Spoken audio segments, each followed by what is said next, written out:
आपने कंपाउंडिंग का मैजिक समझ लिया तो हो सकता है फ्यूचर में आपको काम ही ना करना पड़े। इवन आपने सुना होगा आइंस्टाइन ने भी एक जगह कहा था कि जो एट्थ वंडर है इस दुनिया का वो है कंपाउंडिंग। ठीक है, तो आपको समझ में आ गया होगा कि कंपाउंडिंग कितना ज़्यादा इम्पॉर्टेंट है। ठीक है, और अभी के टाइम पे आपको अगर मैं बताऊँ, ठीक है, कि जितना जल्दी आप कंपाउंडिंग चालू करते हो, ठीक है, अपना पैसा इन्वेस्ट करते हो, कंपाउंड हो जाते हो, उतना ज़्यादा बेनिफिट आपको लॉन्ग टर्म में देखने मिलता है। अब वो कैसे देखने मिलता है वो हम यहाँ पे एक छोटे स्टॉक से हम देखेंगे, जो कि यहाँ पे देख सकते हो SRF का एक स्टॉक पड़ा हुआ है, वो हम यहाँ पे सिलेक्ट कर लेते हैं। ठीक है, जो कि अभी ऑलमोस्ट 2700-800 के करीब है।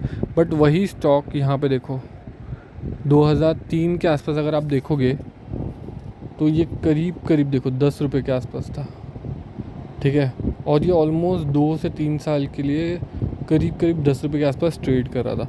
मतलब जो स्टॉक 10 रुपये से 2700 रुपये तक गया, मतलब आप सोचो 270x से बढ़ा। मतलब अगर किसी ने भी अगर समझो 1 लाख भी इन्वेस्ट किया होता, ठीक है, तो वो कितना बनता, मतलब बहुत आराम से अगर आप 2 ज़ीरो लगा दो तो 10 लाख 1 करोड़, तो 2.7 करोड़ के आसपास का पैसा बनता। ठीक है, और वो भी कब, यहाँ पे देखो 2000 और क्लोज टू क्लोज 2005 चल रहा है। ठीक है, और अभी हम लोग कितने वैसे 2025 में, मतलब 20 साल में ये स्टॉक इतना तगड़ा तरीके से ग्रो हुआ है। क्यों? क्योंकि ये कंपाउंडिंग की वजह से।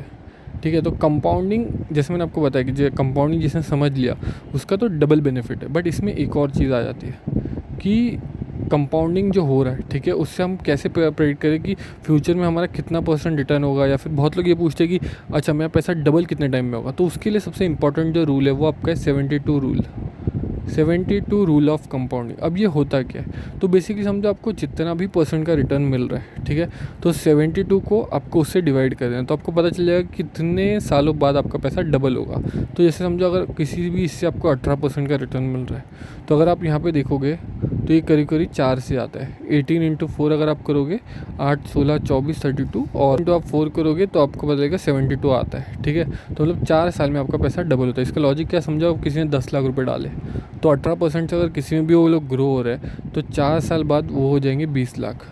ठीक है, अगले 4 साल बाद ये हो जाएंगे 40 लाख, अगले 4 साल बाद ये हो जाएंगे 80 लाख, अगले 4 साल बाद ये हो जाएंगे 1 करोड़ 60 लाख। तो हर 4 साल में अगर डबल होंगे, क्यों? क्योंकि यहाँ पे 18% से वो ग्रो हो रहा है। तो और ये कहता है आपका 72 रूल ऑफ कंपाउंडिंग। हम लोग एक बेसिक, ठीक है, एकदम बेसिक हम यहाँ पे एग्जांपल ले लेते हैं। एक लेते हैं एफडी का और वर्सेस स्टॉक मार्केट का। ठीक है, एफडी में जो अभी के टाइम पे हम लोग एकदम कैलकुलेशन इजी पड़े तो इसके लिए हम लोग 8% ले लेते हैं। ठीक है, यूजुअली इससे कम ही % का रिटर्न मिलता है, बट फिर भी मैं एफडी का 8% ले रहा हूँ। और स्टॉक मार्केट का जैसे हमने देखा 18% ले लेते हैं। ठीक है, अब देखा जाए तो 15 से 18% के बीच में रहता है। अगर अच्छा, मतलब आप बोल सकते हैं अच्छा म्यूचुअल फंड है ये सिलेक्ट कर लिया तो फिर आपको अच्छा खासा रिटर्न मिल जाता है। और अभी के टाइम पे तो बहुत अच्छा ही रिटर्न चल रहा है। तो हम लोग ये दोनों एग्जांपल से समझते हैं कितना % से आपका पैसा डबल होगा। ठीक है, और एफडी में कितना टाइम लगेगा और स्टॉक मार्केट में आपको कितना टाइम लगेगा। तो देखो जैसे हमने अभी कैलकुलेशन किया, एफडी में आपका 8% मिल रहा है, तो 72 को जब आप 8 से डिवाइड करते हो तो ये करीब करीब आपका आ जाता है 9। मतलब 9 साल में आपका पैसा एफडी में डबल हो रहा है। ठीक है, वहीं पे जैसे हमने 72 को 18 से हमने डिवाइड किया तो यहाँ पे आता है 4। तो 4 साल में पैसा आपका स्टॉक मार्केट में डबल होगा। मतलब जहाँ पे आपको 9 साल लगेंगे एफडी में, वहाँ पे आपका 4 मतलब 2 गुना और आपका पैसा डबल हो जाएगा उतने ही टाइम में स्टॉक मार्केट में। मतलब समझो आपने 10 लाख अगर अपने एफडी में डाले तो 20 लाख होंगे 9 साल बाद। वहीं पे आपने 10 लाख अगर यहाँ पे स्टॉक मार्केट में डाले 20 लाख होंगे 4 साल बाद, और वही 20 के 40 लाख हो जाएंगे अगले 4 साल बाद। मतलब 8 साल में आपके 40 लाख हो जाएंगे यहाँ पे, जबकि यहाँ पे एफडी में क्या होगा 10 का सिर्फ 20 ही लाख होगा एफडी में। ठीक है, तो ये देखो डिफरेंस देखो, यहाँ पे 20 लाख होगा, यहाँ पे 40, मतलब ऑलमोस्ट 20 लाख का डिफरेंस होता है। तो ये सबसे इम्पॉर्टेंट है कि आपको समझना बहुत ज़रूरी है कि आपको कितना % का रिटर्न कहाँ पे मिल रहा है। ठीक है, और उससे आपको आइडिया मिल जाएगा कि अच्छा मेरे को फ्यूचर में कितने टाइम में मेरा पैसा डबल होगा। और देखो हर एक किसी की लाइफ टेन्योर में होता है 30 से 40 साल। अगर आप 20s में चालू कर रहे हो तो करीब करीब आप जो आपका पैसा है वो 3 से 4 बार डबल कर सकते हो, ठीक है। तो डिपेंड करता है आप कितना इन्वेस्ट करते हो, कितना आपको टाइम देते हो। अब इसमें सबसे इंपॉर्टेंट क्वेश्चन लोगों का रहता है कि अगर मैंने मिनिमम 5,000 का इन्वेस्टमेंट किया तो मेरे को कितना टाइम लगेगा पैसा अपना 1 करोड़ तक पहुंचाने के लिए, मतलब मैं 5,000 से 1 करोड़ कितने टाइम में पहुंचूंगा। तो इस वजह से समझेंगे, जिसके कैलकुलेशन बेटर के लिए मैं यहाँ पे आ गया हूँ, ठीक है। मैंने 5,000 यहाँ पे ले लिया है और एवरेज हम लोग यहाँ पे चलो 15% पकड़ लेते हैं, ठीक है। तो मेरे को कितने साल लगेंगे, तो ये देखो, अगर कोई भी, ठीक है, नॉर्मल 5,000 की इन्वेस्टमेंट करता है और जैसे अभी नॉर्मल अगर इंडेक्स फंड या फिर नॉर्मल म्यूचुअल फंड में भी करे जहाँ पे रिटर्न 15 से 18% के आसपास है, तो भी उसको 23 साल लगेंगे 1 करोड़ टच होने के लिए, ठीक है। 23 साल में 5,000 जो मिनिमम इन्वेस्टमेंट है उसमें वो 1 करोड़ टच कर जाएगा। बट इसमें भी एक कैच है, इसमें आप स्टेप अप SIP कर सकते हो, ठीक है। स्टेप अप SIP क्या होता है उसमें मैंने अलग से वीडियो बनाई हुई है जो आपको अलग से मिल जाएगी। तो स्टेप अप SIP कर सकते हो और विद देन आपका जो इनकम है वो भी बढ़ते जाएगा, तो आप 5,000 की इन्वेस्टमेंट भी बढ़ाते जाओगे। तो ये जो 23 साल दिख रहे हैं, ठीक है, ये कम होते होते आप आराम से 14 या 13 साल तक लेके आ सकते हो। उसके बाद आप 1 करोड़ का जो पोर्टफोलियो है वो आप आराम से हिट कर सकते हो। बट वो कब होगा, जब आप स्टेप अप SIP करोगे और जब का अमाउंट है वो बढ़ाओगे, ठीक है। प्लस आप बेटर इन्वेस्टमेंट डिसीजन लोगे, तब कहीं जाके जो आपका जो रिटर्न है वो इतना अच्छा बनने लग जाएगा। और इस तरीके से आप 5,000 का जो आपका इन्वेस्टमेंट है उसको आप 1 करोड़ में कन्वर्ट कर सकते हो। इसमें बहुत लोगों का एक सवाल होता है, ठीक है, और वो सवाल ये होता है कि हमें पैसिव इनकम चाहिए, ठीक है। और स्टॉक मार्केट से आप पैसिव इनकम भी कर सकते हो, मतलब एक फ्री इनकम, ठीक है, ठीक है। उस पर टैक्स लगेगा बट वो भी नेग्लिजिबल रहता है, ठीक है। बट वो कैसे होता है, ठीक है, वो होता है आपका डिविडेंड हार्वेस्टिंग से। डिविडेंड हार्वेस्टिंग क्या होता है कि आप ऐसे स्टॉक्स उठाओ जो अच्छा खासा डिविडेंड दे रहे हैं। आप उनको नवरत्न स्टॉक्स भी बोल सकते हो। आप चले जाना गूगल पे नवरत्न स्टॉक सर्च कर लेना, तो आपके पास वो स्टॉक की लिस्ट आ जाएगी जो अच्छा खासा आपको डिविडेंड देते हैं। तो आप डिविडेंड पेइंग स्टॉक्स में इन्वेस्ट कर सकते हो जो कि ऑटोमेटिकली कल्टिवेट होगा।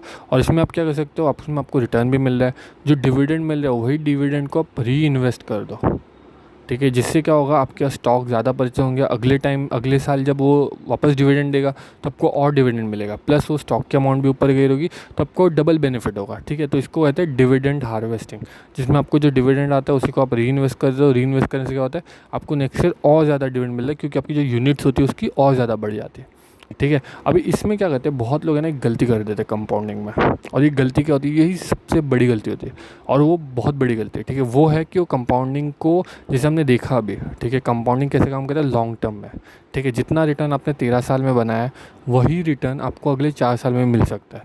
बट वो कब होगा, जब आप वो पैसा होल्ड करोगे। अब लोग क्या कहते हैं, चलो उन्होंने 2 या 3 साल तक होल्ड कर लिया, ठीक है। फॉर एग्जांपल लोग 5 साल तक होल्ड कर देते, उसके बाद लोग कर देते विड्रॉ कर लेते, कुछ लोग गाड़ी खरीद लेंगे, कुछ ना कुछ और कर लेंगे। तो वो लोग ने जब ये प्रोसेस ही तोड़ दिया कंपाउंडिंग का, तो उन्होंने आगे वो प्रोसेस होने नहीं दिया, जिसके कारण जहाँ पे उनका 1 करोड़ समझो 5 साल में बना, और वहीं अगले 5 साल में यही 4 करोड़ बन सकता, मतलब 3 करोड़ ऐड हो सकता था। बट उन्होंने क्या कर दिया, उन्होंने उसे ब्रेक कर दिया, जिसके कारण क्या हो गया, जो उनका कंपाउंडिंग है, अब इस कारण क्या हो गया, जो कंपाउंडिंग हो सकता था आने वाले टाइम में वो कंपाउंडिंग होगा ही नहीं, ठीक है। इसका एकदम बेस्ट एग्जांपल समझा दो। अभी बहुत लोग बोल रहे थे कि अगर समझो हमें 1 करोड़, ठीक है, जल्दी से जल्दी अगर हिट करना है, ठीक है, जल्दी से जल्दी अपने लाइफ में अचीव करना है तो कैसे होगा। तो उसका एक रूल है, ठीक है। वो रूल क्या कहता है मैं आपको बताता हूँ, 15 × 15 × 15, ठीक है। 15 × 15 × 15 एक रूल है जिससे आप 1 करोड़ बहुत जल्दी अचीव कर दो। 15 मतलब क्या, 15,000 इन 15 ईयर्स एंड इन 15%।